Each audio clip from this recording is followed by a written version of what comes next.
There it goes. There you go. Welcome to the Tom Bernard Show with co-host Kathryn Brandt. Andy Brandt Bernard. And Kristyn Burtt. See, we got them all. Everybody's covered. There's no question. There's a lot of political news coming out today, of course. This is going on. That's going on. I mean, it's not really political news. It's just violence in the streets. Well, Yeah, ICE is running around Minneapolis. They've already arrested 400 people. Jesus. All the South Minneapolis people are out trying to stop it all, and they're getting hurt, and everyone's suing everybody, and everybody's blaming everyone. And oh my God, lions and tigers and bears. Oh my. I want to ask you guys a personal question. And I'm very serious about this, and I've talked about this a little bit before, but never attacked it head on, basically. Is it, you know, in my life, I've been a Democrat, I've been a Republican. I'm You in the middle have? now. I've been Do you like them both? No, I do not. I don't like either one of them anymore because it's all about money. That's all it's about now is money. Politics is about money, right? It is. well, we were just Oh, talking yeah. before the show about how a governor race can be 20, 30, 60 million dollars. I said you're bought and paid for before you even take office. Can you imagine how much California is going to be for 2026? Oh, God. No. That is a hotly contested state. Yeah, no question. Yeah, and it's a big state with lots of money. So Yeah. If I do win, I'll run for governor. And then if I do win, first thing I want to say is, ask not what your country can. I'll just steal a few things from And then you're going to go, 1960. Pepperidge Farm remembers. Pepperidge Just say Farm that. remembers. That's your platform. That's my whole platform, exactly. But I just, honest to God, watching the news, it's hideous out there right now. Nobody's getting along with anybody, and everybody's going to jail. And holy God, what have you done, Kristyn? It's your fault. I literally have done nothing. And that's the great thing. Nothing. I'm like, anytime I hear a politician on anything anymore, I'm like, boop. yeah. Volume goes down. I walk away from television. I'm Yep. out. Tom was watching this show about, I don't know, some YouTube channel about, it showed like weird stuff from the past of like, do you even know what this is? Yeah, right. And I was thinking it would be so funny to sit down with the grandkids. Oh, they God. They had like a No pager chance. and An 8-track. an 8-track. Oh, yeah. The one that gets me is in so many computer programs, the save icon is still a floppy disk. It's like, when's the last time you've What? even seen a floppy disk in Yeah. real life? Like Oh, 20 yeah. years ago? Been a At while. least 20. Well, My there's niece so many once circles. said, my though. niece once said, what is that black thing that you used to put on and I would watch like Little Mermaid? I was like, the Oh, VHS VCR? tape? Yep. VHS tape. Yeah, yeah, They had yep. they had a VCR player, and of course I called it a CD player or a DVD player, but it was no, it was VHS. And then they showed some weird stuff from like way back when, like what's a chamber pot and a Chamber pot. well, you know, when you go into museums, you see that kind of stuff. It's true, but- and, I mean, nobody would even imagine. A kid today that you had to Yeah. pee in a pot under your bed. There Is was there anyone alive Yeah. who has used a chamber pot? I'm hoping not. I would not have survived that era. I Yeah, think for my a while. my No. grandparents had them in their farmhouse. did? For Ugh. sure. They had outhouses. Well, yeah, they had outhouses, but they didn't have a chamber pot under their Yes, bed. they did for Because it was emergencies. freezing about Oh. half the year. Yeah, remember That's how also dang true. cold it is? You certainly don't want to go out and pee when it's No. 20 below. It's true. It's 20 below and 40-mile-an-hour winds. I guess it's the chamber pot's a better option. Yeah, I would absolutely. think so. I barely Oh, survived when I was in China because we stopped at like a rest stop when we were going floor to toilets? Tibet. Well, it was the floor toilets. That's fine. That is easy enough to use. But they were open. There were no walls. So you Oh, and yeah. like 20 Yeah. other women were all squatting and peeing in front of each other. And I was like, I don't pee in front of really anyone. So No. Yeah, other than my yeah. cat, my Linus comes into my restroom all the time. But other Yeah. than that, nobody. I know Jude I don't even follows like me in cats in too. there. I don't know. Get out. Linus will not, because if I don't let him in, the door has a little stopper. He'll go boing, boing, and then there's paws yeah. underneath. And Yeah. I just, at this point, I just let him in. It's less annoying. Boing, Oh, yeah. Hobbs used boing, boing. Hobbs used to bring toys over so he could shove them under the door. Yep. Yep. Yeah. To get my Yeah. attention. Has to see you at all times. You have to be Yeah. within sight. So funny. It's true. Ladies and gentlemen, Kristyn Burtt Entertainment News brought to you by North American Banking Company. Go to NABanco.com to learn more. Member FDIC, equal housing lender. What's happening, sister? I don't know. I love that politics went straight to the chamber pot because that feels, Yeah, I well, mean, kind of apropos, doesn't it? Yeah, I guess. You know, the amazing thing about that is how much money do you need to even run for office now? I mean, you cannot just run for office if you have no money. It's not going to work. No, you have to have way. millions upon millions. Right. Yeah. So what kind of we'll system is circle that? back once the gubernatorial race in California because that'll be probably the most expensive race. It's probably going to be $100 million at least. I would just think like so. for each candidate.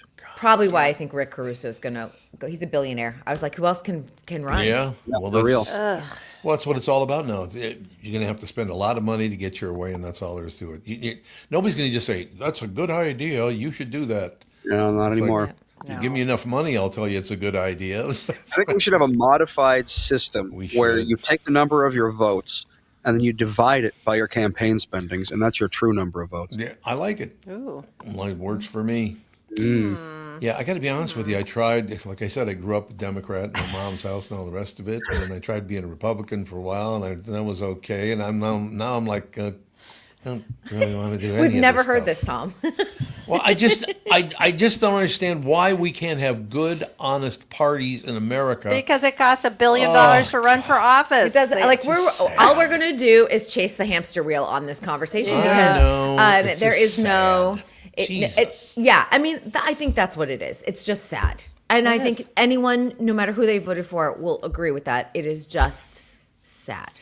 Well, I'll tell you why I'm actually bringing this up.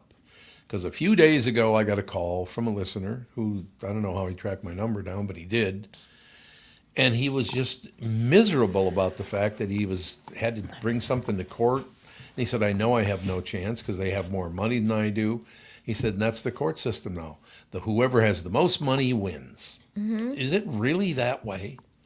I mean, as someone who just paid her last legal bill 2 days ago, That's right. That's right. I forgot. I can tell you that, yeah, unfortunately, you have to. I feel like a lot of things with the legal system, it's like who has the most money. Yeah. Is going to like power through all of this, and then Yep. the person who doesn't have the money, who sometimes isn't in the right, in my situation, you have to pay them to go away because they're just going to sit here and cost you more money. Yeah. Yep. Because they Not know fair. you have the money. You know what I mean? So, I suppose. Yeah. Unbelievable. Money, money, money, money, money. Yeah, It's I all don't- that matters. I don't feel like that's a very fair system. Really is not. no, I mean, after what I went through, I was like, none of Yeah. that was fair. And I mean, we could have gone to trial, but again, you start weighing the costs of this. And I think we would have, I mean, we had won every single round leading up to that between Mass Supreme Court and probate court. But again, you roll the dice with that, of course, when you go to trial eventually. You have, of course, discovery with all of the people who were kind enough to give you affidavits. And Right. you're gambling on the outcome too. You never know. I mean, I still think we would have won, but at the same time, you have to go to a certain point and go at what cost. This wasn't a $10 million estate. You know what I mean? So Right. you have No, to I go. understand. Yep. You got to cut it off at some point. But people are like, why did they get money? I'm like, because we just needed them to go away. Yeah. Yeah. Go away. Well, that's exactly. Well, there are people that do that basically for a living. Yeah, Yes. they do. Keep on suing people for go away money. And you see that all the time. All the time. Yep. What if after the show I get a letter from Kathryn suing me? What do you think? I would say your marriage is then over. I mean, is that an announcement? Like, I guess I would be suing you for a divorce. Yeah, I was like- I don't know what else I can sue you for.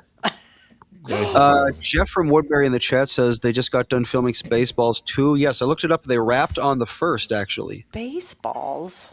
Spaceballs 2, yep. They're Yeah, yeah, coming we did back. mention it. I feel like maybe a couple, it probably now was 6 months ago that we discussed it. Yeah. But Yeah. But filming has wrapped, so now they just have to edit, and there you go. It's all don't posted. That's the long process, though. The Yep. filming is the short process. The edit is the long process. I don't remember It is. Spaceballs 1 being good enough for a Spaceball 2. That's a but- cult classic. Oh, It's- is it? yeah. Yeah. Okay.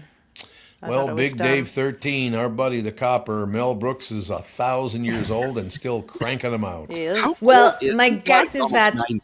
they will make the editing process shorter to make sure that he lives to see the premiere. Is probably my guess. He is not almost 90. He is almost 100. Yeah. In June, he will be 100 years old. Oh my God. Mel Mel Brooks. Is he really 100? So he doesn't have a whole lot of time, I would say. So you got to Yeah, maybe not. maybe Yeah. get him the early draft so he can watch it just in case. I was going to say I saw Mel Brooks in person about 15 years ago, and he was ancient then. So Oh yeah, he's been like he ancient looked for a while. older too. Yeah, when you're 100, you can't escape looking old.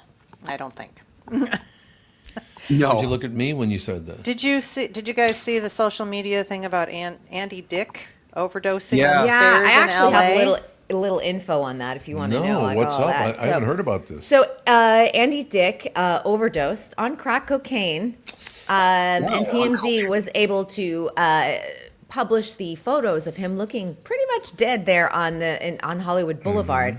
And this is where I go. I actually called a friend who I don't want to out them, but is in and around that type of scene in terms of paparazzi on the paparazzi end. Okay. And I didn't want to say on the drug end because I was like, that's the wrong thing, but on the Yeah. paparazzi end. Yep. And I said, do you know, they don't work for TMZ, but I was like, hey, those friends sold him out, didn't they? And because how else do they get the photos? How does TMZ get on the Yeah. scene like within 2 seconds? So I'm like, they made money off of his overdose right there. And then they all three of them, the two friends and Andy Dick, who is alive but barely, I mean, he does not look well, went and did an interview with TMZ as a follow-up the next day. What? Yes. And I was like, oh, this is how they do, all three of them now make money. They're all in on it together. Oh, so celebrities could just act like they're overdosing. And He definitely overdosed. No, I mean, this was clearly an overdose, but So it was on crack. He overdosed on crack. yeah, he's like, sometimes I just dabble in it. I know, but overdosing on crack is like he's very lucky to be alive. Yes, a lot of that stuff has fentanyl in it now, and That is also That's true. what gets you. I would not be touching any drug these days with that. I No, mean, you have to I be know. so careful. Well, that's the thing is, according to the reports, someone administered Narcan and that helped him. So Yeah. it must have been laced with fentanyl. Yeah. That's the only Otherwise thing you that makes any probably sense. wouldn't. And he's like one of those people that just, I mean, has had multiple overdoses and is still alive. I will tell you though, I mean, this is a man in his, I'm going to say mid to late 50s at this point, probably late 50s, and does not look well at all. No. And he's going to run out of time at this point if he's still dabbling with things like crack cocaine. I mean, He's just 59, and late Yeah. 50s is the age where that sort of stuff catches up to you very fast. cardio. What was the big show he was on? Ooh. Just Andy shoot. Dick? Was it Just Shoot Me or was it the other one, News Radio? He was on news radio. News Radio. Yeah. Okay, I was like, There you there's go. two of them that were kind of like running at the same time. And then he had his own show, didn't he, for a tiny bit? The Andy Dick Show Yeah. did that's not right. last terribly long. Yeah. Well, 3 seasons, I guess that's not that 3 bad. seasons is pretty good. Pretty good. I mean, Yeah. he did Dancing with the Stars, and he actually didn't do horrible on it. I mean, he didn't make it to the end or anything, but he had a decent little 4 or 5 week run. Oh, Yeah. okay.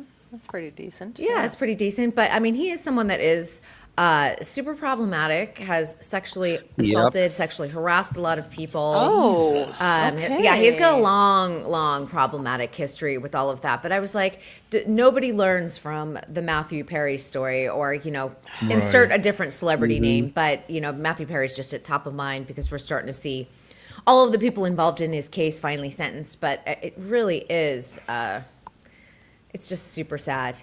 Oh, I'm sure they all think it's not going to happen to me. Yeah, and I was like, in your late 50s, your heart is going to give Yep. out. Yeah. Yes, it will.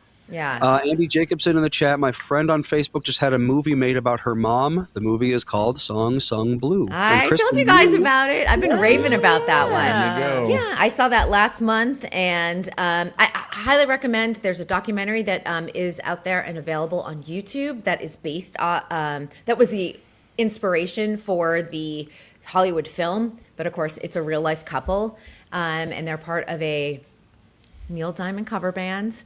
Oh, Something okay. happens. Something happens. I thought just going, oh, this is a Neil Diamond cover band rom-com. It is not. Something happens. Okay. And if you see the documentary, but I don't want to spoil it too much. And Bill and I were like, Wait, what? This just took a left turn and it's a drama. Oh, okay. But I will tell you that Kate Hudson is incredible in this movie. Incredible. And hopefully she will go and get herself an Oscar nomination for supporting actress. Oh. Yeah. There you go. Works beautifully. That's all I have to say. Is it in theaters? It doesn't come out until I think Christmas Day. Oh. I saw it at the second screening ever in the U.S. Okay. So, but it is really You're right. good. Yes, it's Christmas Day. We should find out who does screeners around here so we can go see screeners. 2 weeks Once from the today. SAG Awards are announced, you should be able to get all of your digital screeners. Oh, that's Yeah. true. Yep. That's true. I know you don't like them because they're now on. Well, I they're can not just- on DVD anymore. Nope. Well, I can just mirror it on the TV anyway. Yeah, it's easy. So the SAG Award nominations are January 7th. So immediately after that, these screeners will become available. And for sure, Kate will be in the mix for that. There you go. Interesting. And Hugh Jackman's good, but he's just kind of Hugh Jackman, kind of playing a guy who sings Neil Diamond, if that makes sense. Oh, Yeah, For anyone's, Hugh Jackman to me is just always Hugh Jackman or a Yeah. version of Yeah. Hugh Jackman. so Yeah. many actors are Absolutely. like that. Yeah, really. he's a lot like that. But Kate really digs in on this, and she's good. Worth What I seeing like- for that. When Kathryn and I used to go on vacation, go down Christmas time, come down to Florida and all that stuff, there was a guy doing Neil Diamond, only his name was Neil Zirconian. He's probably still around. He's probably still around, absolutely. We just saw him, wonder. 2-3 years ago?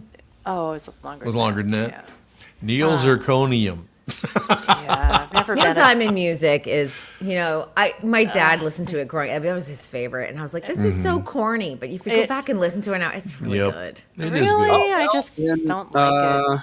It's On sleepy to me. Monday, Neil Zirconia will be in Fort Lauderdale See? Oh. at the Good. Field Confirming. Irish Pub at 7:30 p.m. So I'm there sh- you go. I'm Tom, sure a road trip, you and Kathryn, Neil Zirconia. there are so many people that love Neil Diamond, and I've always been just like, I don't know why, but I just want to run away when I hear his songs. They're like What are his, depressing like, and kind What are of his famous Sweet Caroline. Sweet Song Caroline. Blue. Sung Blue.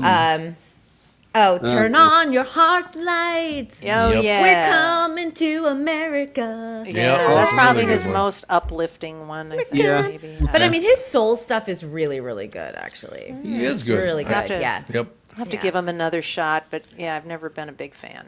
I went to the Broadway show that they did on his life, and that was actually really fascinating because he's so corny, wearing his jumpsuits and making Yeah, out with ladies in the yeah. audience. But his behind the scenes life was so messy.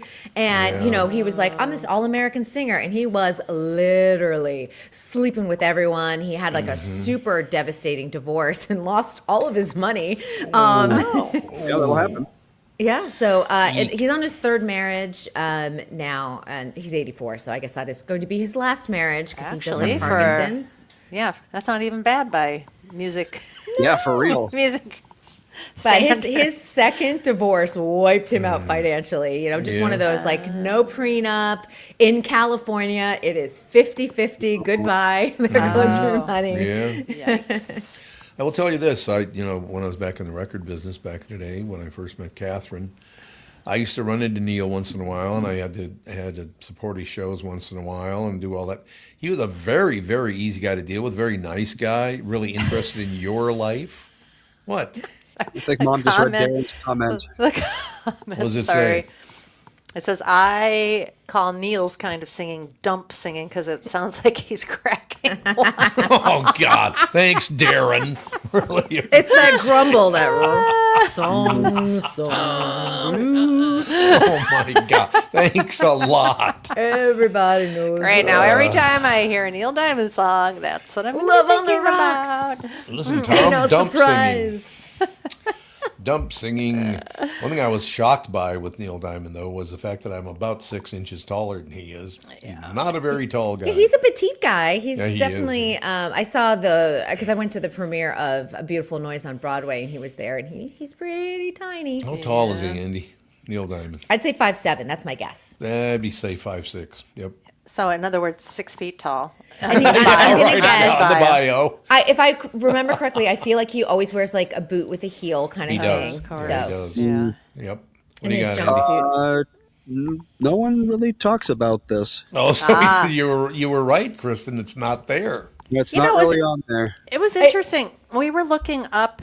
I don't know how this kind of stuff happens. There in Minneapolis many years ago, there was a radio duo, Hines and Berglund. Yep. Bob Hines and John Hines. John Hines and Bob Berglund. Yes.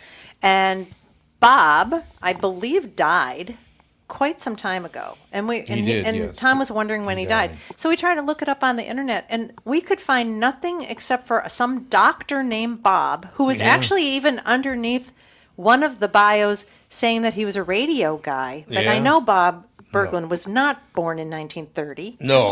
No, he was and was not 90 something when he died. No. We can find nothing out about him. I know, it's weird. It's like About he's who? disappeared. Why would that be? Would somebody Who is this? scrub it for Bob Berglund from Hines and Berglund on WLOL. Oh. Well, would he have died in like the 70s or 80s or something? Because there's later certain than people that who have died early, and you just can't find information right. on the internet. But there's just so much information. There's so many things about radio in Minneapolis. Yeah. I mean, it's just weird. RadioTapes.com has a little bit of stuff on him. What do you got? They got like a PDF of some magazine from 1983 that he was on the cover of with Hines. Yeah. Yep. I could find a little Yep. bit, and a lot of things just went to John Hines. It's Yeah, like it the did. search It went did, to yep. John Hines because it's Hines Yeah. and Yep. Berglund. Hines and Berglund.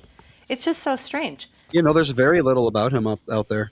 Yeah. I know very little, and I don't know why. 'cause They he- were a very popular radio show they for, I don't know, at least, 8 years? Something Well, like but that? if he died Yeah. in like the 90s, pre-internet era, none of that stuff would have gone up there unless that's- someone took the time to archive it, like scan it all in and put it That's up there. true. Most of the yeah, audio that he those radio shows, they didn't record those back then. That's all gone. Yeah, you're probably Isn't that right. sad? I know. It is. So much WLOL fun. 99.5, probably the last morning show I listened to before April 1986. Changed the dial position for some reason. Could Some it be reason. because Tom Bernard went on the air? Gee, what a man. I've always What? loved you, TFFI. I actually remember, Mom, you mentioned you were on a radio station briefly as you did weather. Yeah, or I something? did like overnights when I was in college up in St. Cloud. Yeah, and I Do a remember weather report actually- for us, Catherine. I didn't have to do those. Weather report. There you go. And I remember I- one year I I don't even remember actually the I got the call letters. idea that it would be KCLD. fun. KCLD. Yeah, I emailed the I don't know, manager or something, and I was like, "Hey, do you guys have anything left about like Kathryn Branch? She was on your radio station for a while," and they were like, "No, it's all gone. Sorry."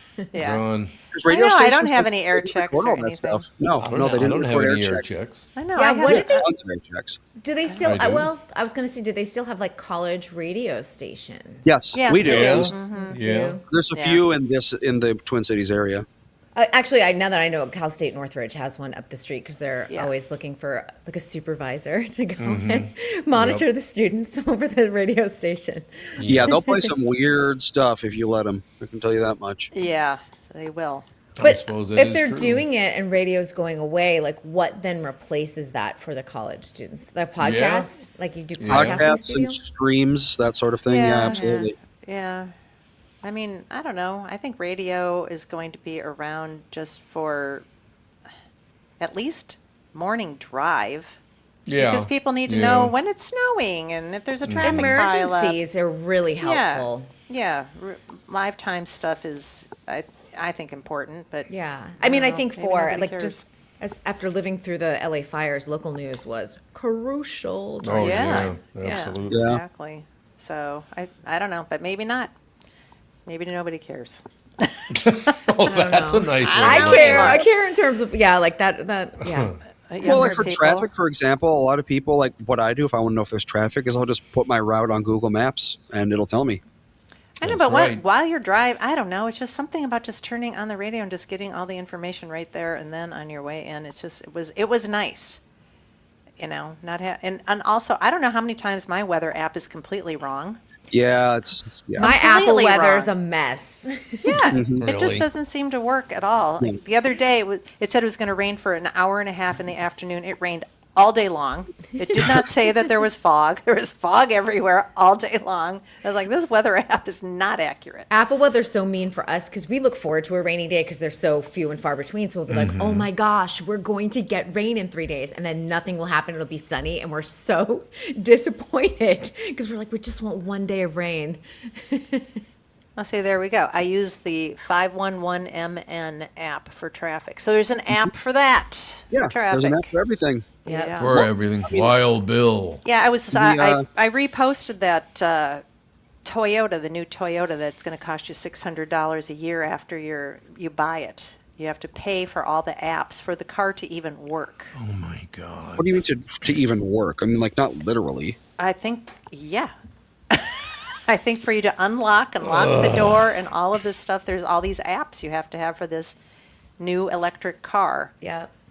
All of the Toyotas, they're doing like massive subscription. In fact, I'm on the Toyota algorithm because I'm actually looking for a new car right now. And I'm on the Toyota algorithm of everyone complaining that you need a subscription for this and that. And everyone's super mad at Toyota about it. Yeah. They got two packages. They got the premium package that's got Remote Connect, Drive Connect, and integrated streaming. That's $25 a month. And then there's also Wi-Fi Connect. I don't know what any of this is, but that's another $25 a month. So there you go, $50 a month if you want all those things. But I mean, are these things that you need? Well, if you want to, and I believe that this is Toyota, if I'm remembering correctly, if you want to connect your cell phone to your system, you actually need to pay the subscription, and that's where people are pissed. Plug it in USB. You can, but for a lot of people, having everything available on the dash, and it's kind of important in states like California, like you cannot touch your phone at all. Well, no, but I mean, like my car, when I get in my car, I plug in the USB port, and the map comes up on my screen. Yeah. I don't have to connect it to like. Oh no, you're gonna. I believe that costs. Everything costs to connect your phone. Yeah, Apple Play is going to be leaving some Yes. car manufacturers. CarPlay? They're just not even going to have it. Yeah, CarPlay. Which I rely on all the time. That's what I use Android Auto literally every day. Yeah. So. God, we got a bunch of radio people listening to the show this morning. Oh. Yeah, I'm I looking love down. your stories about. Oh, it's gone. No, it clicked up There you go. on you. Love your stories about working at Capitol Records. Al Martino was a friend of mine, and I had him on my radio show several times. Please repeat the story of Al stealing socks. What? God, that's going back a ways. He was in town. I can't even remember how many years ago that would have been. And who's Al Martino? Great singer, actor. I think he was an actor and a singer, Al Martino. I think he definitely was a great singer, but I think he was a good actor too. Okay. But I don't remember if that's true or not. Pop and standard singer, yeah, 50s to 70s. 50s to 70s. He died in 2009. Yep. So I would have been going around with him in the 80s, actually, like the mid 80s, something like that.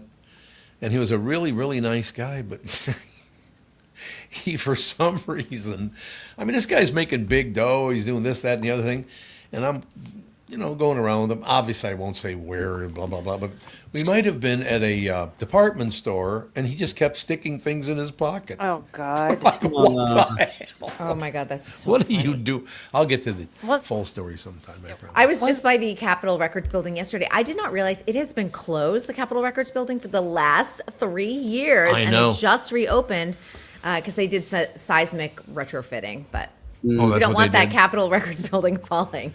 No, you do not want that building falling. I should No. probably go out and see that. I got to come out and see you guys one of these days. 'cause I You haven't been out do, there in and years. oh my gosh, it's so beautiful looking. The Capitol It Records is. building, every time you go past it, it is such an iconic LA building, and I'm so glad that they haven't torn it down. Yeah, like I they love agree. to do in LA.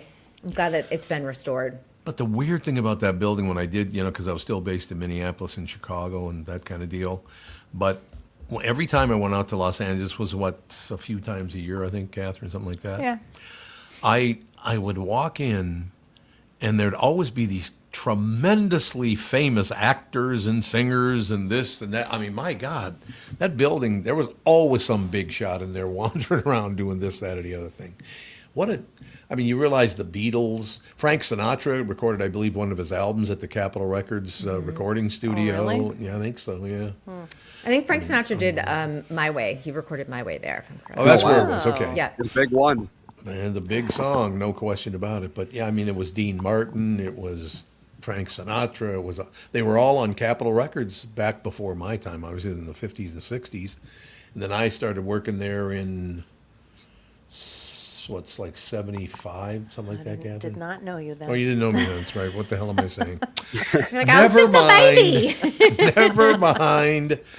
But yeah, it was so great working at Capitol Records because all of that history, you know, like I said, you go all the way from Frank Sinatra up through the Beatles and then up through, I mean, it's... Oh, that reminds It's me of unbelievable. the dressing room at the Nugget. Whose was that? Was that Dean Martin's or Frank Sinatra's? I think it was Dean Martin's. I'm That pretty was kind sure. of taken over by Toby Yeah. Maguire or somebody, Yeah. and he wanted to gut it and make it his own. It's like they should have just turned that into someplace people would have gone to pay for that. Yeah, probably. Although Yeah, maybe nobody absolutely. cares about the Rat Pack and all of that anymore. I think like now, like you miss all of the nostalgia of like what Vegas used to be. And I do appreciate Palm Springs for keeping a lot of like their mid-century modern buildings, and a lot of the homes where the Rat Pack used to go in Palm Springs still exists. But you go to Vegas and that's another town kind of like Los Angeles. That Oh, just is yeah. like, we need to start over. We need to start over. And you're Yep. constantly like, but there's so much great history here. Well, the developers make a lot of money. They so do. that's Oh yeah, it why. comes back to money. See, right back to square one where we Right back started to the show. cash. Yeah. God, one of the great things about going out and doing the KQ morning show out in Vegas and all that stuff, part of my job was, hey, we can't find, I'll just say Billy. There was nobody named Billy on the show, but I used, we can't find Billy. I said, so, well, what do you want me to do about it? Well, you could probably find him. I'm like, oh, God, whatever. Always in some room, always drunk with a drunken other person, if you know what I'm saying. It's like, why do I have to be the one tracking this all day? I don't want to see this. Was it a lady of the night or another coworker? I don't know. See, It could that's be the whole either one. thing. Because it could be either one. You're absolutely right about that. I don't, you know. What do you call male prostitutes? What are the pleasant terminologies for Yeah. male prostitutes? Male escort, I feel like we say. The only one I know is Gigolo, and that I only know that because of Deuce Bigelow. Just the Or gigolo. Gigolo, they did. Didn't Richard Gere do American Gigolo? That's it. Oh yeah, American Gigolo. But I think right. now they're just called sex workers, is kind of like the generic term for Probably. everyone. Yeah. I feel like I was like, why isn't Kostaki here when you've got that big Sharon, Michigan? You guys have been following this? The football that? coach from Michigan who Oh, was I heard fired. about- Yeah, got that's been fired, like yeah. all the gossip. Oh yeah. Yeah, I was like, Why did he get fired? for having an inappropriate relationship with his executive assistant, who looks like she's in her early 20s. Oh, God. And then I guess reportedly he got arrested after all of this. So he got fired from Michigan Really? and then was arrested by the cops. And in a domestic violence type of incident because he allegedly went to the girlfriend's house and threatened to kill both of them, like him and her. And after his wife, he's married with 3 little kids, had kicked him Oh, out. God. Yeah. Oh, So that's fun.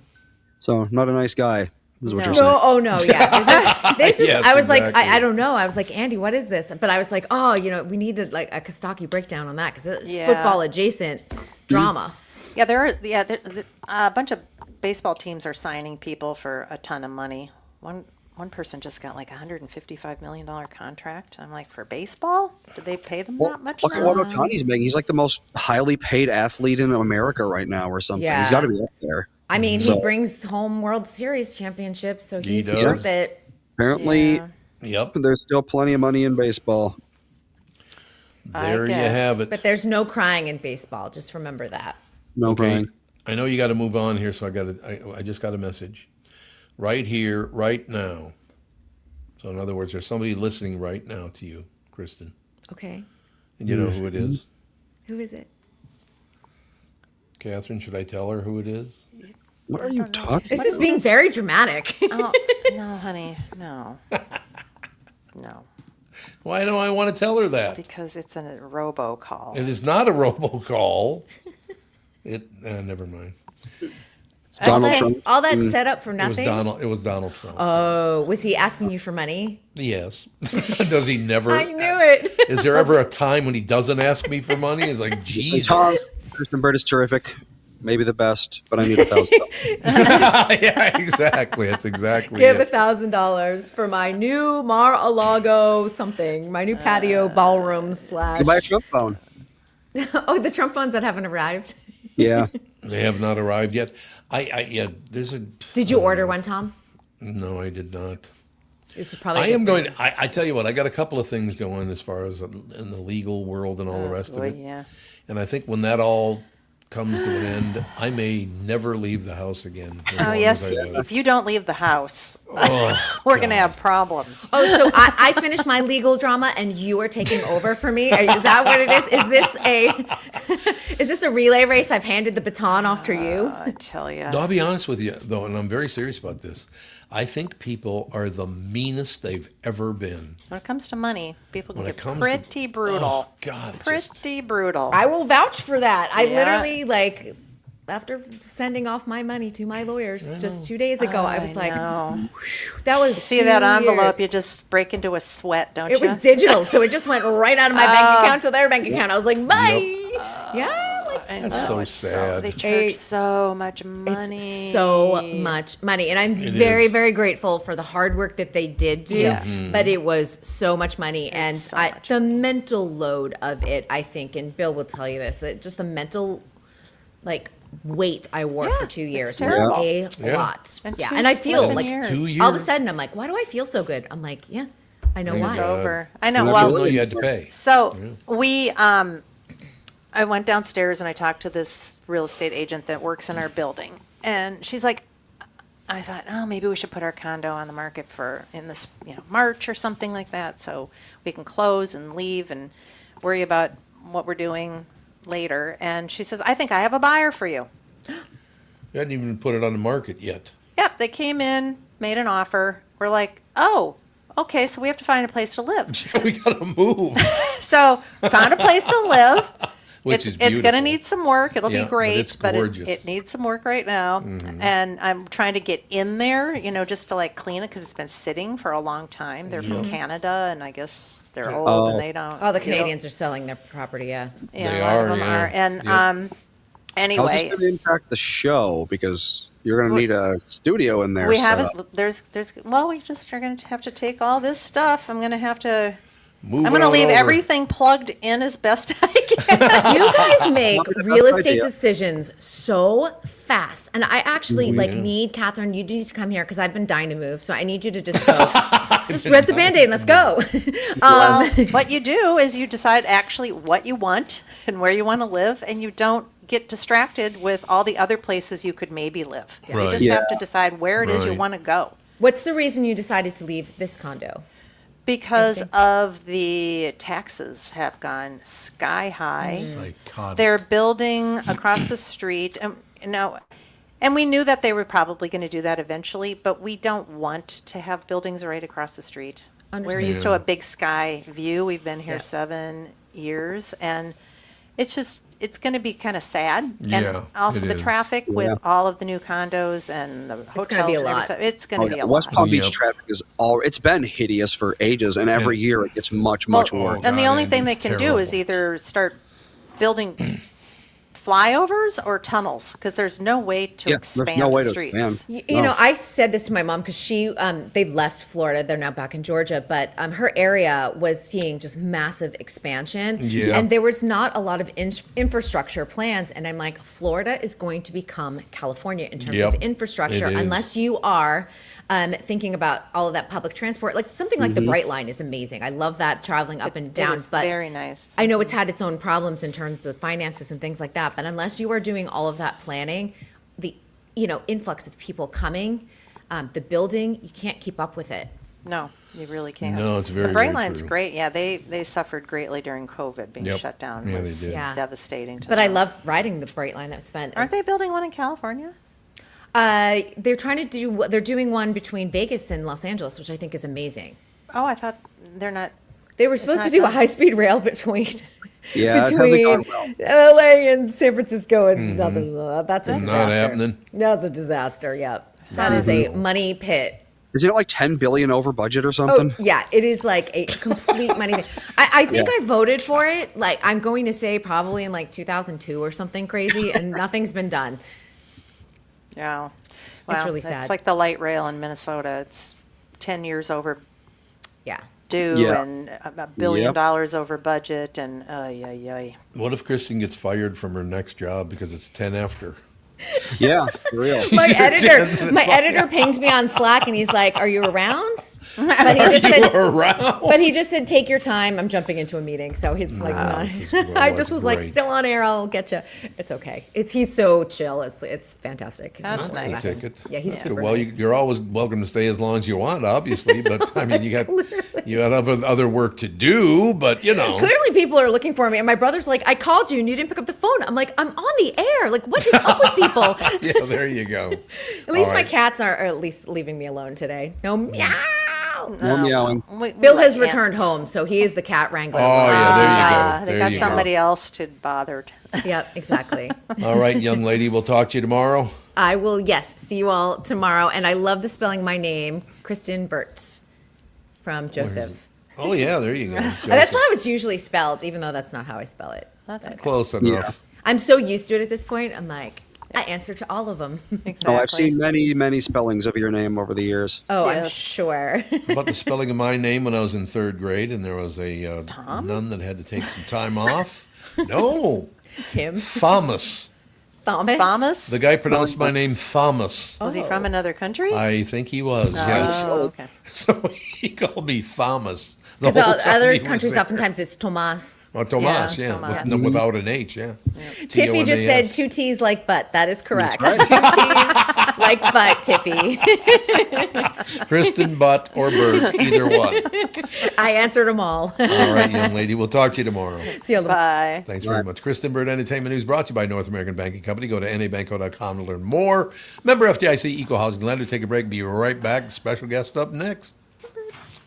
From Bradshaw and Bryant, Michael Bryant. What's up, Allie? Oh, not much. Doing my usual thing of telling people they shouldn't be texting and driving. In Minnesota, you can't have your phone in your hands. You can use, hands free, but you can't have your phone in your hands for whatever reason. And that's why they made the law the way they did, so that police officers could see a phone in your hand and you got no excuse for why you got it there. Do people know that that's the law? I hope so. I mean, they used to follow it, and then kind of COVID kind of made people forget. And now it's like a freewheeling world out there with cell phones. Let's say you get pulled over because you do have a phone in your hand and you're not watching where you're going. You got to be in pretty big trouble then, I would guess. Well, the first one's not as bad. It's the multiple ones, the problem. And once people start stacking them up, then they have a big problem. And then what we're doing in car accidents is we've started bringing motions for punitive damages, because I'm trying to use the civil law any way we can to stop this, because it needs to stop. Whenever I'd had any problems in my life, who was that I called again? It was like an MB, something like that. Bradshaw and Bryant. Let me tell you about my bank. That'd be North American Banking Company. When it comes to banking, it's all about trust, and that's what you get with them. They've been around since 1998. They've always made it clear they're here to give you a better banking experience with a focus on the local community, and you won't be dealing with some AI chatbot. You'll get straight answers and quick decisions from real people that know you and your situation and are always ready to help. So, if you're tired of the big national banks, want something better, stop by and see my friends at North American Banking Company. Visit nabanco.com to learn more. Member FDIC, Equal Housing Lender.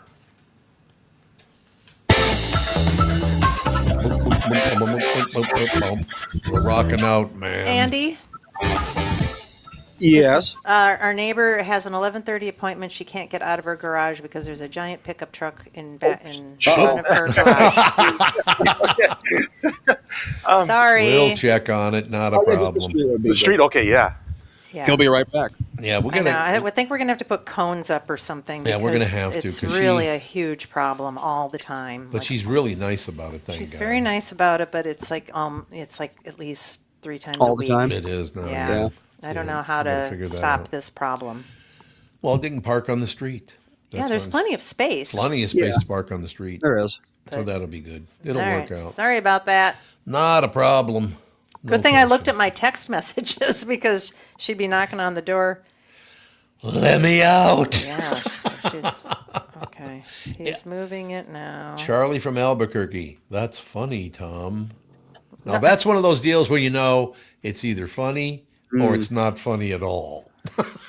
Here you go. Yeah, that's funny, Tom. One of our listeners just texted in right after we talked about political donations. They got a text from AOC asking for money. There you go. God. There it is. Every day. I must get 15 of them a day. Asking Oh God, for when money. Melissa's grandpa died, he was one of those people who like kept a lot of his mail for whatever reason. Oh, yeah. And he had so many like begging things from Donald Trump and the NRA and all those organizations. Yeah. Every organization he had ever donated to or voted for, just constantly. And like we did Children's International for a while, and yeah, it's just constant. They're just like constantly.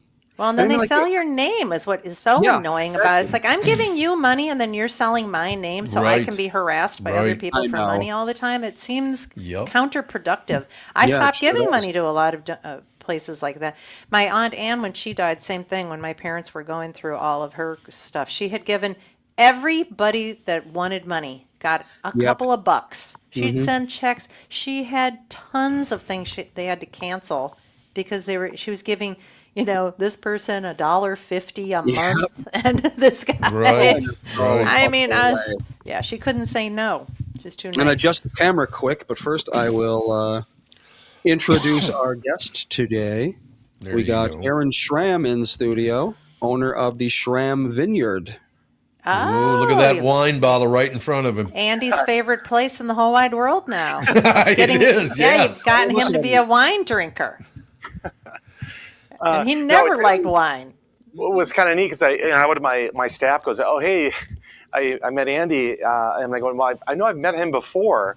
And then, you put two and two together. You're like, oh, okay, great. And he mentioned the podcast. I thought that'd be fun and, kind of excited to do this. And where there's so much, it's funny because there's so much content. It's just what direction you want to take it, right? So, yes.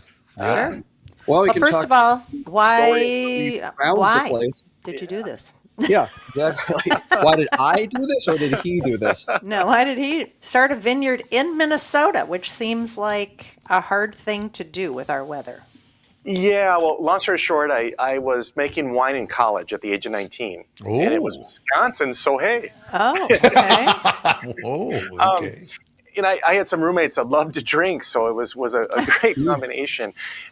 It wasn't high quality stuff, but it taught me the basics. And then, 2 years into my day job as an IT guy up in the cities here, wrote a business plan to do a winery. And, at that time, I was looking at Washington, I was looking at Texas, and don't get me wrong, this winter, I'm kind of like, maybe that would have been a good idea. Yeah. Maybe you could have another winery.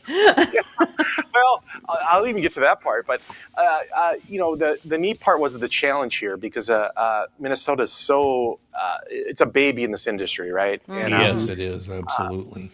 But the university has what I would call one of the premier grape growing for cold climate in the entire world, actually, and so I found that fascinating. And I'll like anything, I'm a little bit of a pioneer and love a challenge. So I thought, Minnesota, why not? Right? Isn't there a relatively famous grape that Minnesota is like the birthplace of? Yeah, I mean, there's a couple of them actually. And so for right now, like for me as a grape grower as well, the Marquette is phenomenal. It's a phenomenal grape. It's tough to grow, but it makes exceptional wine and can sustain 30 below zero, right? Yeah, I was going to ask, do grapevines die in the winter? No, if I do my job, they don't. Yeah, there you go. Yeah, polar vortex, which we haven't had one for a while, thank God, but that really will knock us back. But for most years, they can go 30 below as long as it's slow and gradual. Wow. Right? Really? This year we had a little bit cold setting on early, but most years we're fine with some sort of damage on the buds, but they'll survive 95% of the buds will all survive. So do you have to wrap everything in burlap and put it to bed for the winter? When you can actually grow the vinifera, like the Chardonnays, the California varieties here, but you got to bury them up to a couple feet of dirt, right? Oh wow. You can do it, and then in the spring you got to bring them back up. You can make how much work that would be. Having 10,000 vines. Yeah, not worth it. No. So University did a great job because grapevines grow naturally here, right? You go to the farmland, you'll see just vines growing on the farm fences. We had grapevines on our house in Dayton, didn't we? They didn't. Yeah, I produce, never saw a grape. No. Never saw one grape. I think if There were there were grapevines. any baby grapes, then the birds were eating them because Right. Yeah, they were very invasive. I was constantly cutting them back and swearing at them. But they survived the winter, right? And so, Sure do. The university then crossbred, wine producing grapes with native grapes, and once you know it, they survive. It just takes years, though. When I say this is that the perception in Minnesota is kind of low, for their wine producing, and it's a little frustrating. I almost feel like the grape component of it, they did a great job of marketing it and selling it. In fact, the states around us are almost more successful at it than with Minnesota, and this is where the grapes came from. And you ask why? Well, I think a lot of our marketing dollars went towards just marketing the grape and not so much the wine, right? Oh, that makes sense. And then a lot of the early pioneers, they were just learning, like, if, California had some bad wine in the 50s and 60s, it wasn't like, they became a powerhouse overnight, right? Right. No, that's true. It took them quite a while to figure out how to grow the grapes there, as well as then make, the wine good enough and then get the marketing and the power behind it.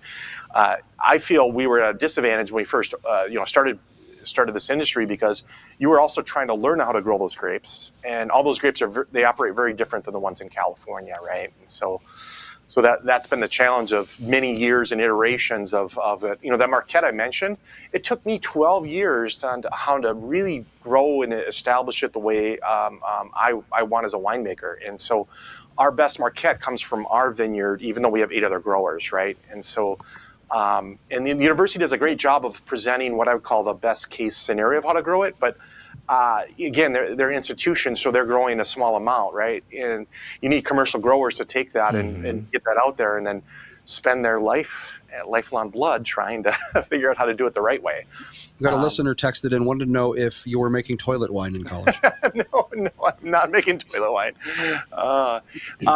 No, and what I would tell somebody right now No, it's bathtub wine. That's bathtub wine, yeah. More sanitary that way. Wapatuli wine, right? In college, I did use Welch's grape juice. I'll be honest with you.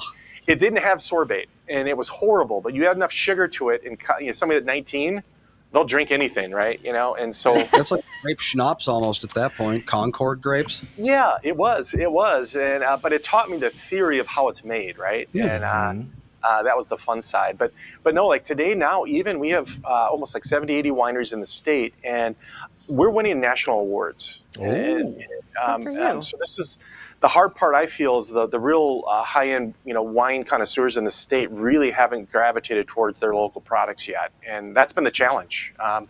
We'll get people like Andy. I mean, come out and love it, love the experience, and what I learned, it's weird. COVID taught me a lot, like all of us did, right, through this experience. But during COVID, I decided to revamp our tastings, because what I was finding is we tried to mimic what California, did, and realized we're in a different environment. And so what we ended up doing was saying, hey, what makes us different than California? And guess what? These grapes. There is actually almost nothing more local when it came to alcohol than the wine industry in Minnesota. And everybody asks, well, what do you mean by that? Well, first of all, we have a brewery in Chaska, too, Schram House Brewery. And beer is wonderful, but a lot of our grains don't come from Minnesota. Plain and simple. They come from either North Dakota or the grain.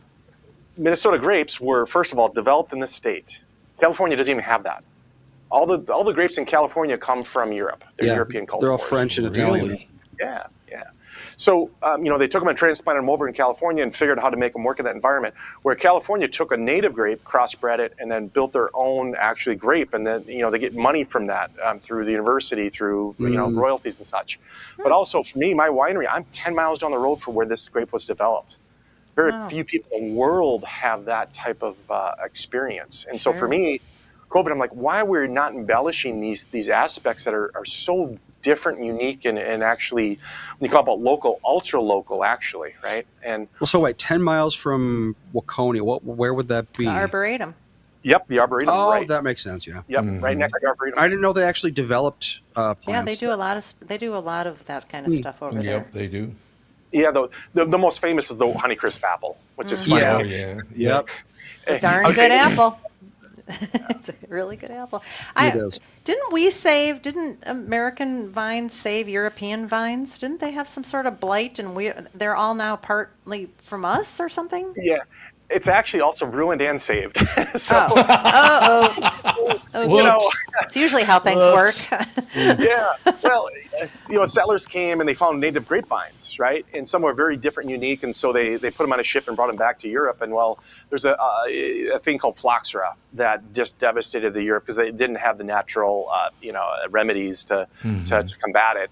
Now, grafting is the art of taking the rootstock that, root below and then putting on a grapevine above it, right? And so ours over in the U.S. were, it could handle all the phylloxera and the root-borne phylloxera. So in one regard, yes, we saved them, but also the other regard, it's how we introduced phylloxera too over there. Oh. But I always say it was inevitable, whether we did it or another, somebody else brought it over. But yeah. The grafting part is a lot. And so we don't need to do that. That's also a big benefit to actually grapevines in Minnesota is we don't need to graft them. They're naturally resistant to that phylloxera. So kind of a cool thing, actually. There we go. Yeah. That is wonderful. Why don't we take a quick break, be right back in a couple of minutes, continue with the conversation. I love it, hearing about it, because everybody thinks they know all about grapes and wine and all that. Nobody knows everything. No. No. We'll be right back. Michael Bryant. Michael, what's up? Dealing with another case where a person gave a statement to the adjuster because they thought the person was really friendly. Is that a good idea? Well, the problem is they know the law when they call you up. And while you're trying to be fair and you're trying to get help, the reality is there are questions you get asked that the way you answer them make a big difference. And people put themselves in trouble. And when they aren't in trouble, they didn't do anything wrong, but suddenly the adjuster's got a statement that can blow up their case completely. What has caused people to be so untrustworthy, I guess is the best way I could put it? They take advantage. Well, insurance companies have hired adjusters whose job it is to deal with unrepresented people. So they're supposed to kind of lure them in, call them every day, see how they're doing. And people are like, I'm doing pretty good. Where the reality is they've kind of adjusted to their problem that they've got going on. So it's not that they're completely better, but the way they say it gets to be a problem. And that's why having somebody who can explain your rights, represent you, make sure that you understand the law before you give a statement can make a big difference in your case. Michael Bryant, Bradshaw and Bryant. Can't get enough Tom Bernard podcasts? Looking for a vessel to contain your beverages? Perhaps a hat or a hoodie to keep you warm in the cold months and looking cool in the warm months. We've even got luggage with our logo on it, so you can show people overseas what they're missing out on. So if any of this sounds like your kind of thing, simply head over to tombernardpodcast.com, click on the merch button, and shop away.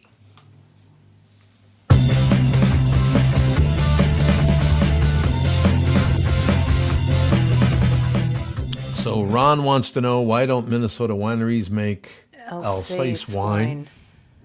Yeah.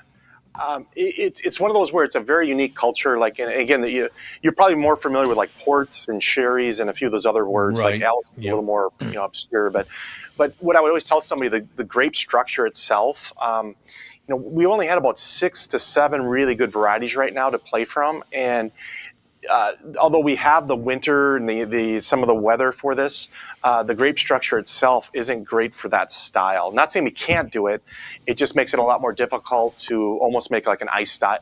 Ice wine is another form of this where ice wine you actually wait until like winter and pick the berries, and they're like frozen, almost like raisins. Oh, Huh. So they're sweeter then? Oh my gosh, they're about 10 times sweeter than when you pick them the other time, right? They call them nectar of the gods, basically ice wine, right? And unfortunately, what happens though is you have to wait way past normal harvest to pick those, right? And guess what happens? The grapes start deteriorating. Mm-hmm. So you just like humans, we need thick skins to kind of sustain that, right? Mm-hmm. And a lot of our varieties seem to diminish. And it doesn't mean people can't do it. It just means that we haven't found the magic sauce to make that happen consistently. And what people don't know is that stresses the vines out too. And so a lot of times they'll do 1 year and then take a year off. And so in a vineyard standpoint, from a commercial, it makes it very difficult year after year to produce those style of wines. So, yeah. And but not saying it won't happen. It's a, like anything, it's a trial and fail and learn from it too as well. So. is wine getting bigger and bigger and bigger every year? Because I remember, back being very young in my early 20s, everybody was a beer drinker or a whiskey drinker. I didn't mind beer. I was never a whiskey guy, not real big on that. But I started drinking wine then for several years, and it just following it, what's happened since we're now talking about 30 years here, or maybe even more than that, 40 years probably. But look how far wine has come in 40 years. It was very, very difficult to find a good bottle of wine in Minnesota 40 years ago. Now, wonderful stuff. Yeah, it's a great point. Me as a wine producer, by the way, like this is, I'll just come out and say this, it's a little scary time. If for those that don't know, I'll just give you one quick stat.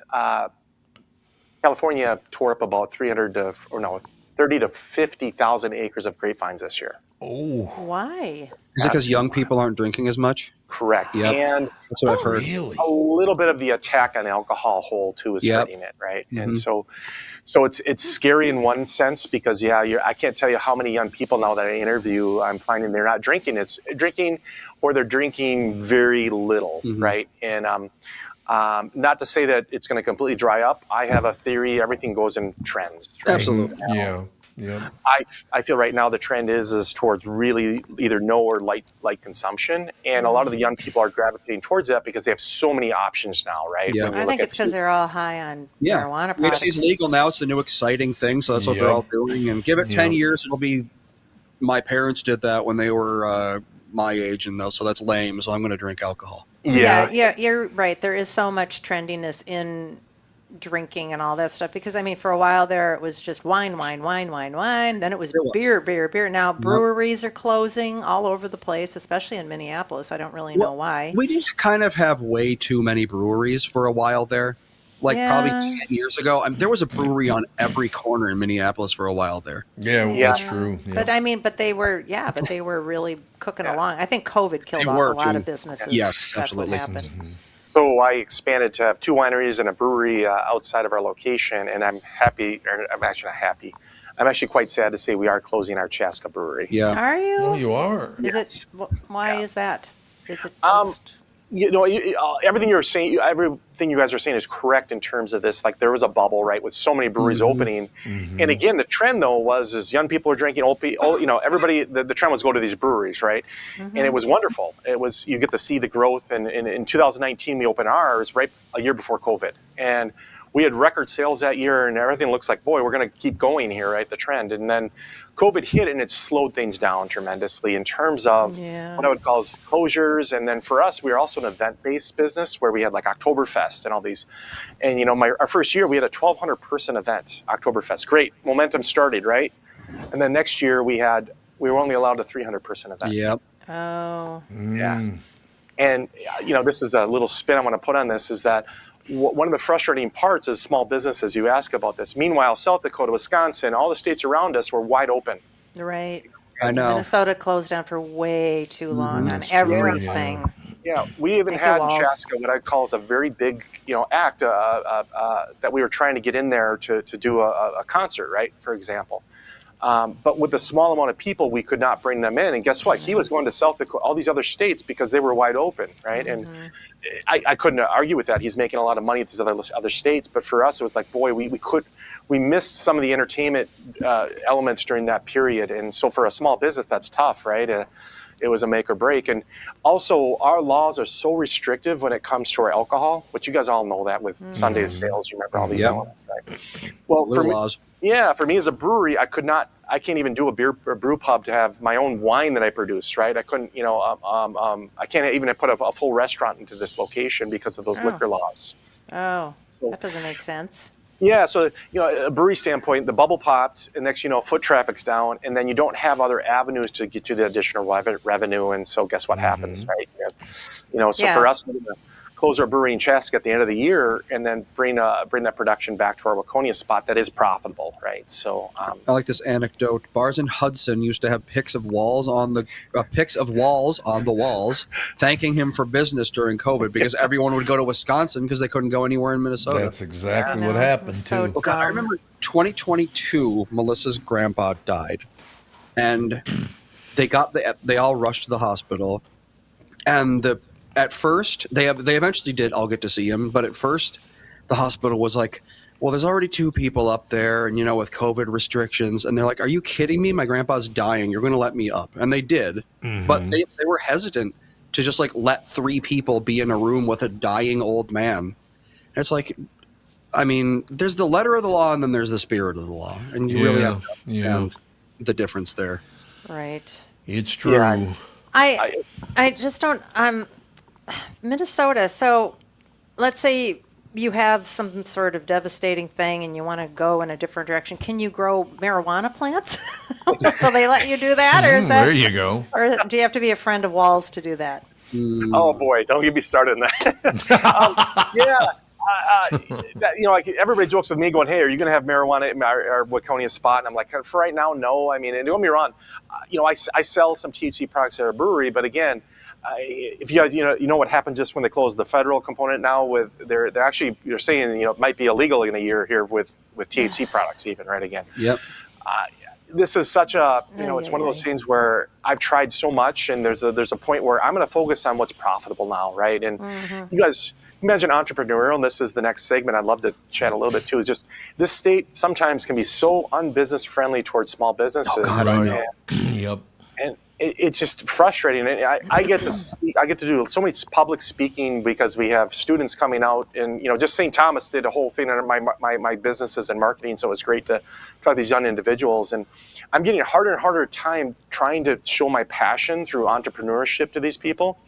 And it's beating down continuously. It's not one thing for Minnesota. It is multiple. And I feel like this state really caters towards the large businesses now. I'm just going to come out and say it. Well, I just told the story probably not even a week ago about my wife and I attempting to open a hardware store out where we live. And it was like a 6-month process of, we talked to a hardware retailer. We looked at buildings. We had spreadsheets. We had diagrams. We built out like the building, what it would look like and that sort of thing.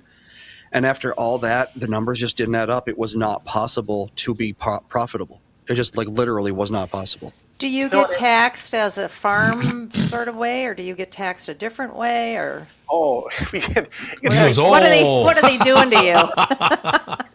It's wonderful.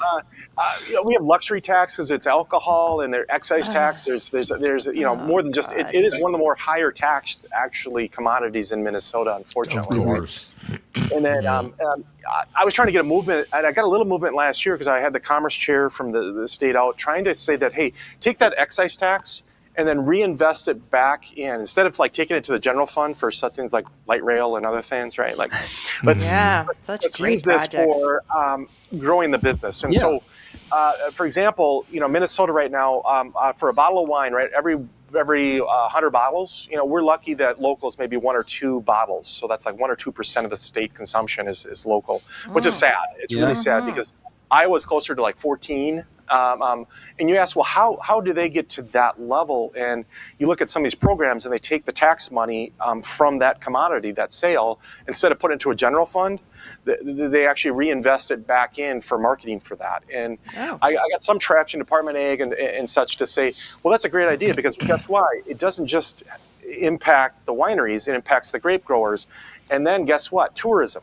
And then guess what? It actually impacts the Department of Ag for their grape program, right? So where can your tax money go that deep? And so we're trying to get some traction there to really raise the bar for marketing, but it's tough. I mean, taxation for this, I'll bring it back full circle. It's tough because what I'll tell you right now too, I feel our industry also is way over, how do I say this without sounding, we are to the point where when I open, the amount of license I have some local state representatives will show this.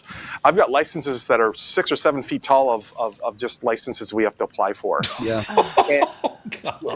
We're a small business, right? So it's guess what? It's like Sunday we can sell liquor now, right? But I need a license for that. Well, I had a small business. I had a tack store, which is horse equipment. Rockton Hill Tack. And I spent 90% of my time filling out paperwork. It was just like, this is so ridiculous. I want to be out there, fitting saddles and doing all this stuff for the horse's comfort and the rider, and I can't, and I gotta go and do paperwork. Yep. I just hated it. It was so much garbage, especially for sales tax. It was like a full-time job just keeping track of that. And again, I don't necessarily blame the inspectors, right? Like it's not their fault they're in this situation, but it is a little bit of job security, right?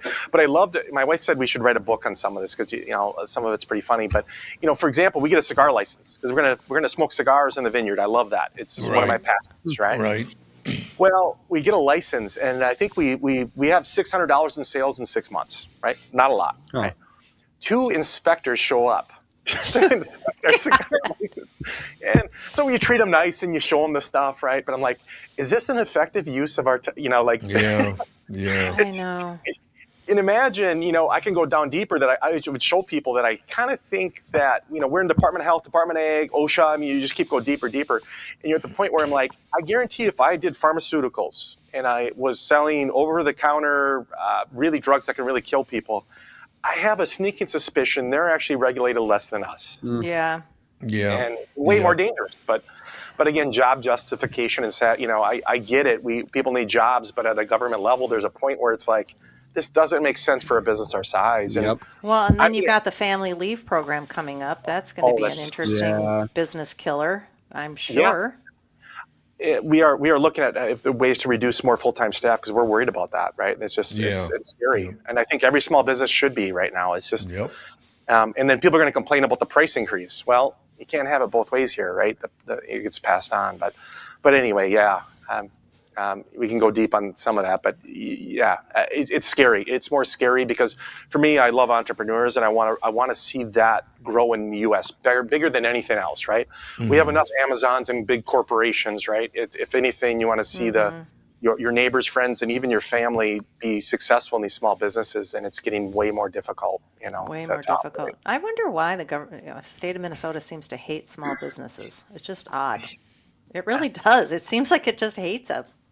Well, I got a theory, and I'd love to hear you guys see if you support this. The more I talk to state representatives, which are all great, like all of them have, I would call a good interest in mind. It's not like they come in with bad intentions, right? I feel like for the most part, it's mostly good intentions, right? Well, the problem is like you take a teacher that, let's just say, becomes a state representative. Now, you get that teacher, when they get into education, they'll know how the system works pretty well, right? Mm-hmm. But you get them on a road project. Do you think they have any idea how a road is built? No, right? No. So what they do, and it's human nature, is, okay, take the quickest route, and it's using special interest or lobbyists or whatever. That's the way our system works. And in doing so, I feel you don't always get the best ideas out there, or what I would call the long game of some of the strategies, right? And so, so that's, I feel it's getting more complex. The more money you put into it, the more programs you have, and such, or in this case, fraud. We started on that right now. We all know. Oh boy, we could do 10 started with good intentions, but the long game is never really thought of that well at the political area of like, what is the real impact of this beyond just the short-term gains? In this case, small businesses are an afterthought. That's my belief right now, that a lot of these things may have good intentions, but what does this do to the small business community and such? And so that's harder to demise because we're all small little groups versus one big group that has a lot of lobbying power. Yes. And so we're at a disadvantage, a huge disadvantage. Isn't the Small Business Administration supposed to basically be the lobbyist for small businesses? What are they up to? Why aren't they helping? It's true, but again, they can't think of all the different types of small businesses. It's really hard, I feel, to represent all of them really well, right? But I agree with you. In fact, I've asked some of those questions as well, and I think they do a good job with what they can, but they have very limited resources too. So now I know Alex and her family go to a brewery that's over, I think it's in Bloomington, but they have a lot of food. They do, and that's why they go there. It's because they really like the food. It's not so much the fact that it's a brewery, but they really love the food. We should probably take our last break. Huh? Yeah, we should probably. Yeah, we got to close it out in a couple of minutes. Yeah, we started a little late, but that's not a big deal. No big deal. We'll be right back in a couple of minutes. Wrap things up right after this. Why should your business bank with North American Banking Company? Here's Pete Wolf, owner of Robinson Rubber of Robbinsdale. I partnered with North American Banking Company because I was able to talk to the president, and I know they have my back. They are much easier to talk to than those larger banks. The openness and flexibility has been the best part of banking with North American Banking Company. They understand small to medium businesses. No matter what part of the bank I am working with, North American Banking Company has the latest technology and friendly staff. I would absolutely recommend North American Banking Company to any of my closest colleagues if they want to have peace of mind in their business. So why not bank where I bank, with my friends at North American Banking Company? To learn more about North American Banking Company, go to nabankco.com. That's nabankco.com, or do what I do and stop by any one of their 6 Twin Cities locations. Member FDIC, Equal Housing Lender. You're listening to us, your customers are listening to us, and they'll hear me promote your business. The Tom Bernard Podcast attracts thousands of listeners who are loyal, engaged, and ready to support businesses they trust. Our podcast has helped numerous businesses increase traffic, sales, and brand recognition. We're not just about ads, we're about results. Whether you're a local business or a national brand, we offer custom advertising packages designed to fit your unique needs and goals. Our audience spans multiple demographics, allowing you to target your ideal customers with precision, from millennials to baby boomers and everyone in between. With the broad reach of the show and passionate following, your business will see increased visibility and awareness, translating into more customers and sales.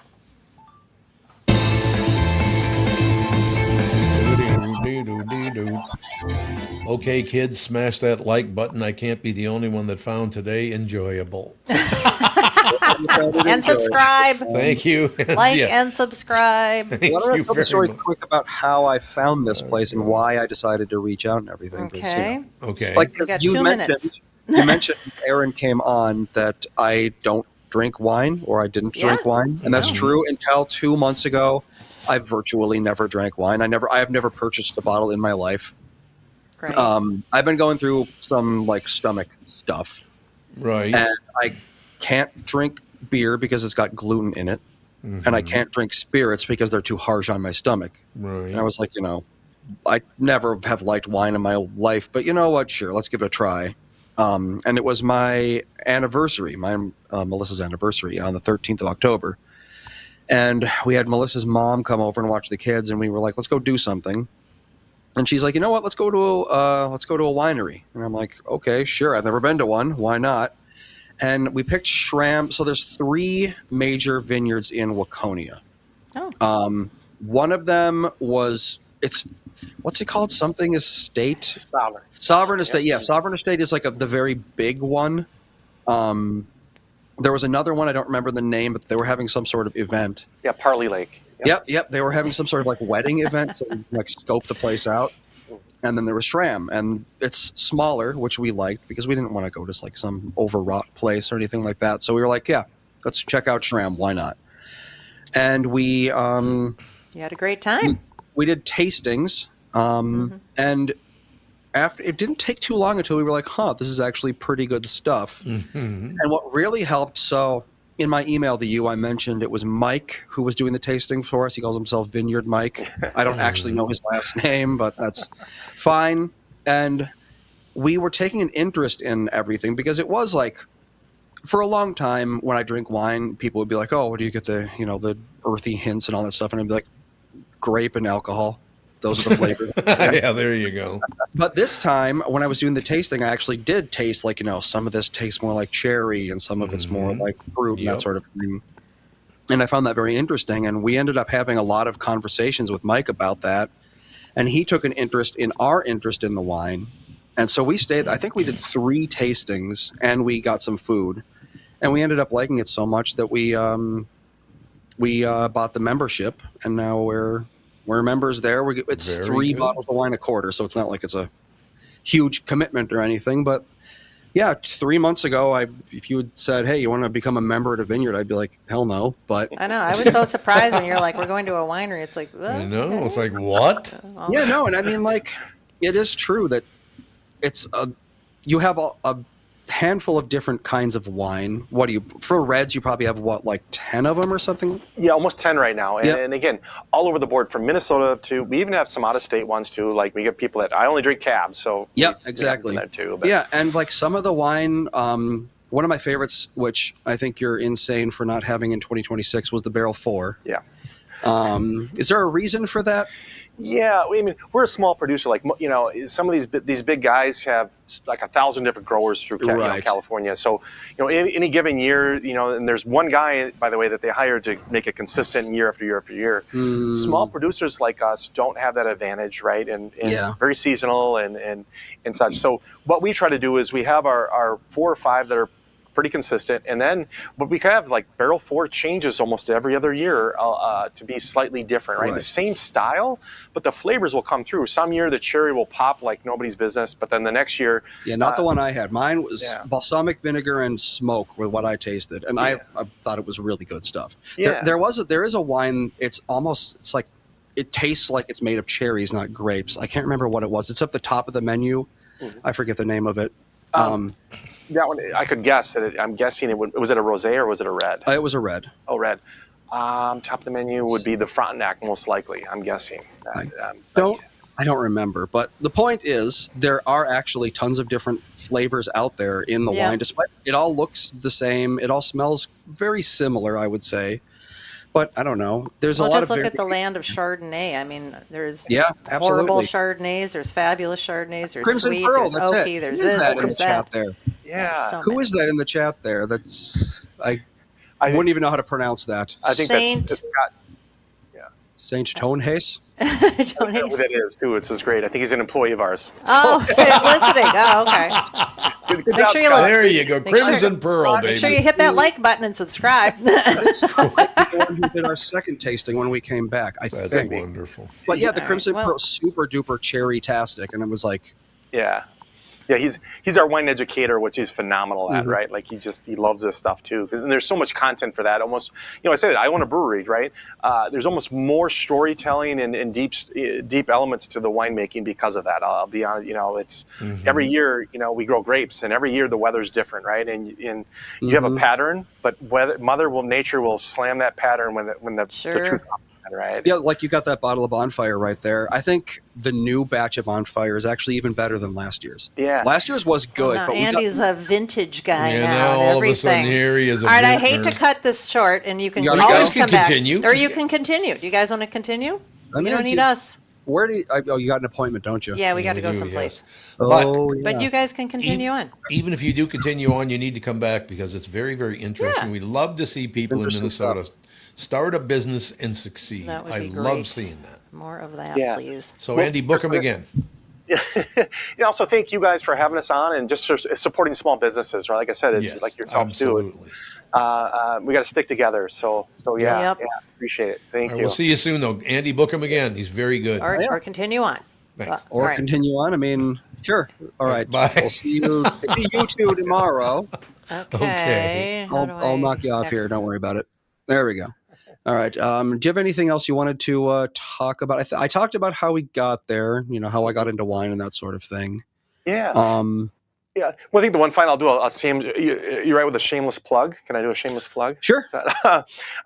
We just had a huge expansion this year, and so we've been very, very fortunate, right? With the support of our family and friends. Your and new restaurant, right? We have a new restaurant, and a new tasting room. Even that, in October, I don't know if we had our new tasting room even open at that point. I don't think we did. We did the tastings at you come in and it's right there. Okay, so that was okay. We just this is how fast Yeah, is it I December? think I heard that it used to be over in the old restaurant area. Yeah, so we have this old spot called the Lodge that used to be our tasting room that we redo into more of a fun room. It was a community, so we have live music in there and events like private events, parties, all those things in there, right?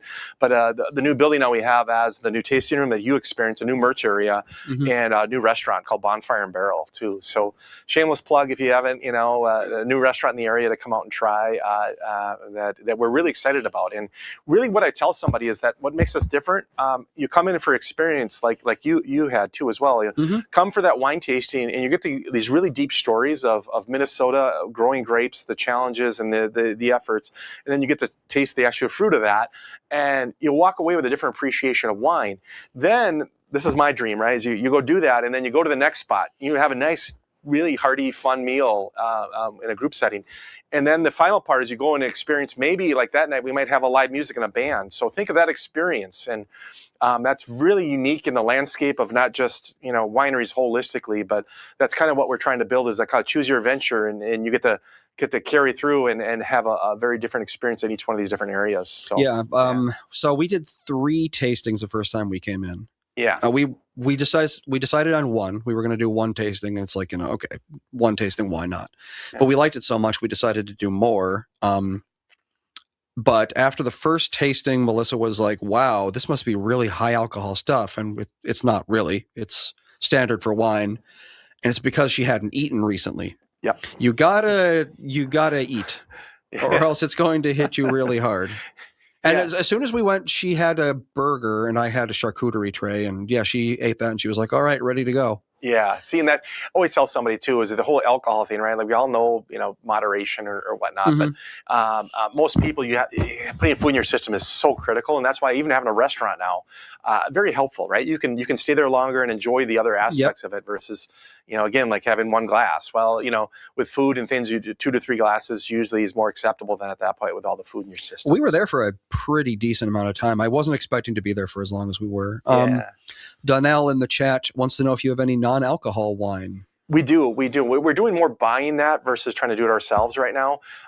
The reason why is that California has such a surplus of people that can do that for a winery. Mm-hmm. The process is very expensive, and it's to do it well, you need a really good piece of equipment, like upwards of $1 to $3 million, basically. It's like a pressure chamber, right? You depressurize it so the alcohol evaporates out. Yeah. Yep, and it filters it out a different way, and you get the best taste from that. Otherwise, you taste it, and you're like, well, some of the other methods aren't as good, right? So for us, it's easier to buy at this stage until somebody from the state really has that level of equipment for wine. And wine and beer are a little different here, but it's becoming more prevalent. So we have those options, and we have a new bar that has a full cocktail menu, but we also have mocktails, right? So.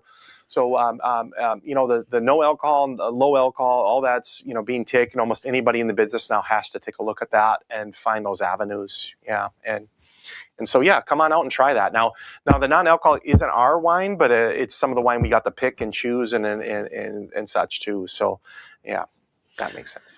All right. Yeah, this has been pretty interesting, I think I'd say. And we can have you come back in.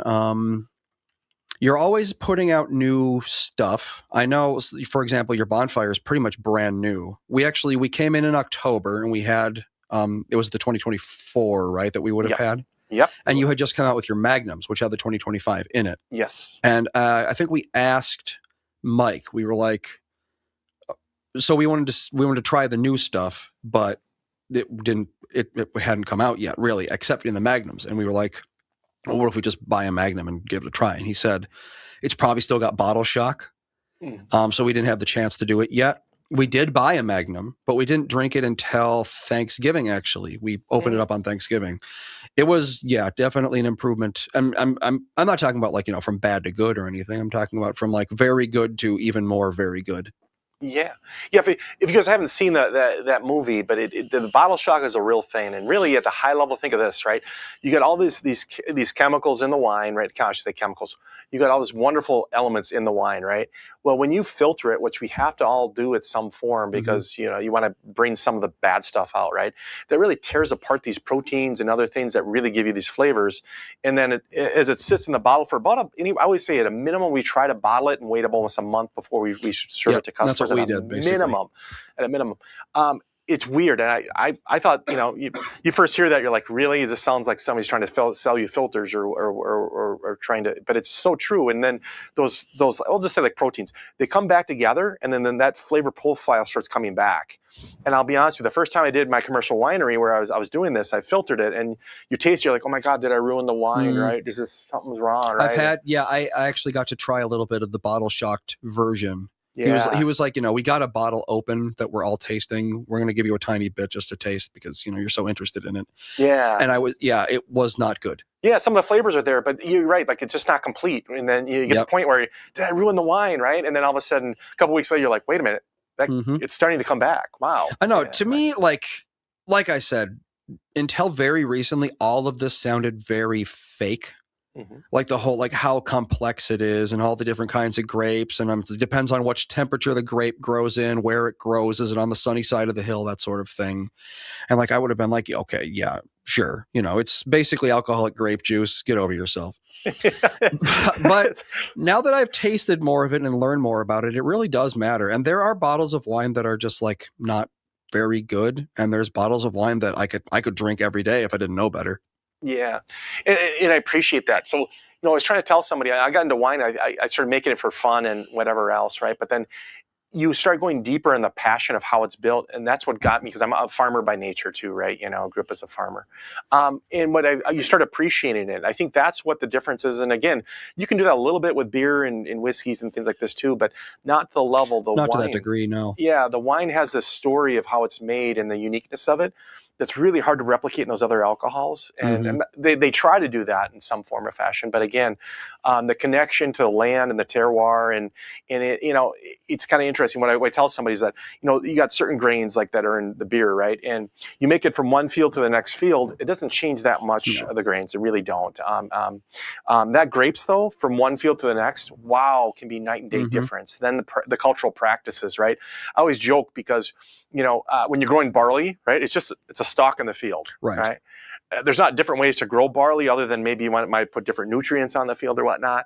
Well, with grapes, I mean, there's so many different ways to cultivate that grape on the trellis that will impact the flavor, the quality, all those elements. So there's a lot more complexities to it, right? Some grapes want cold, some grapes don't want cold, and so forth. Yeah. And so there's a deeper story, in essence, what it is. And those that find it fascinating how to make things tend to find it fascinating for the wine too, right? So, is the wine just sold at the winery or liquor stores too? That's a good question. Yeah.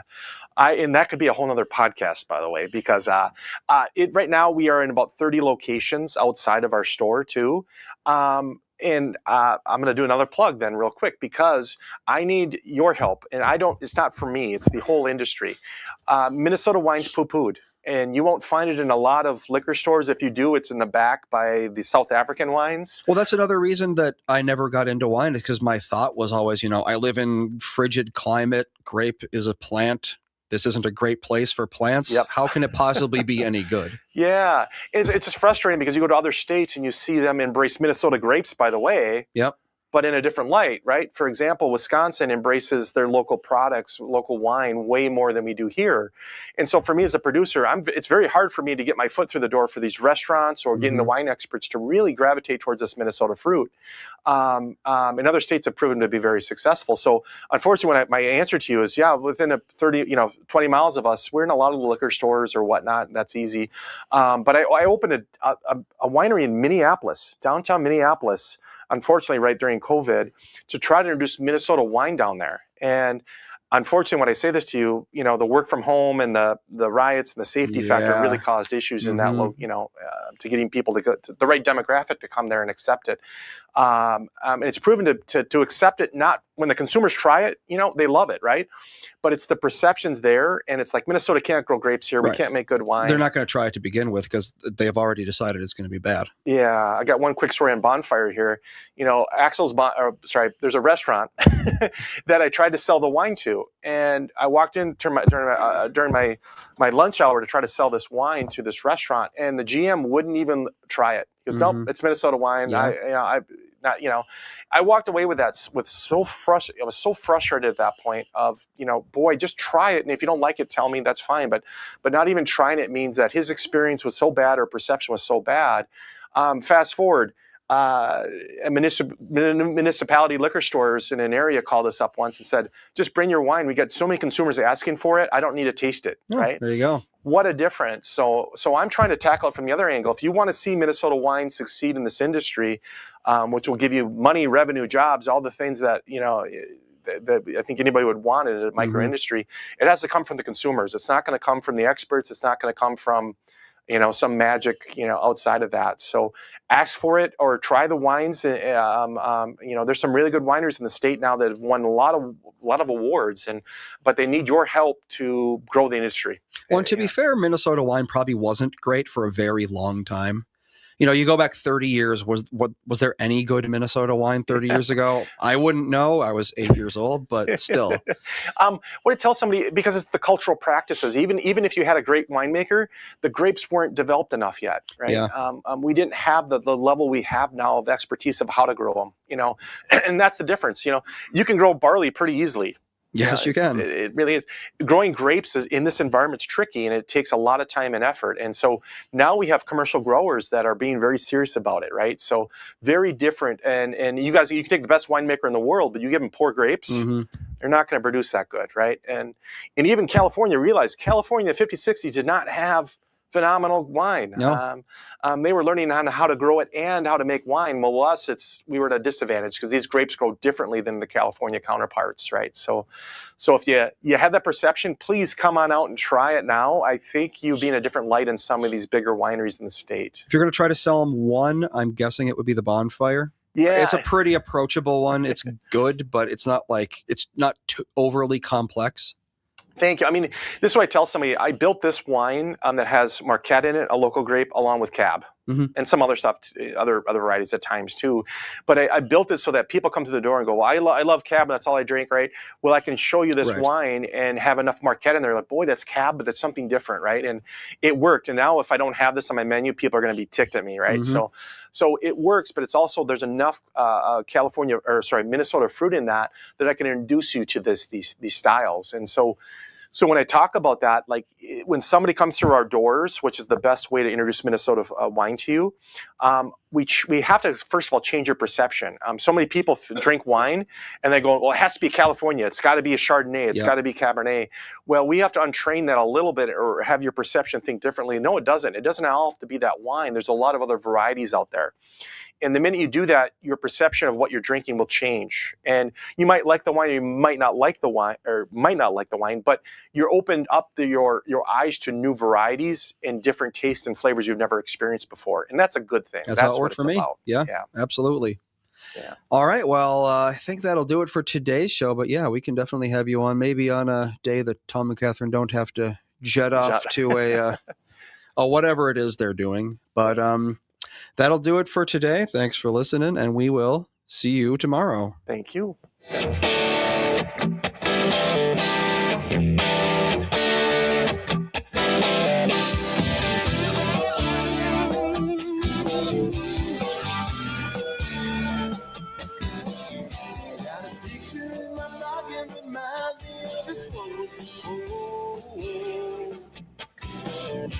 Every time I hear the same reminds me how you talking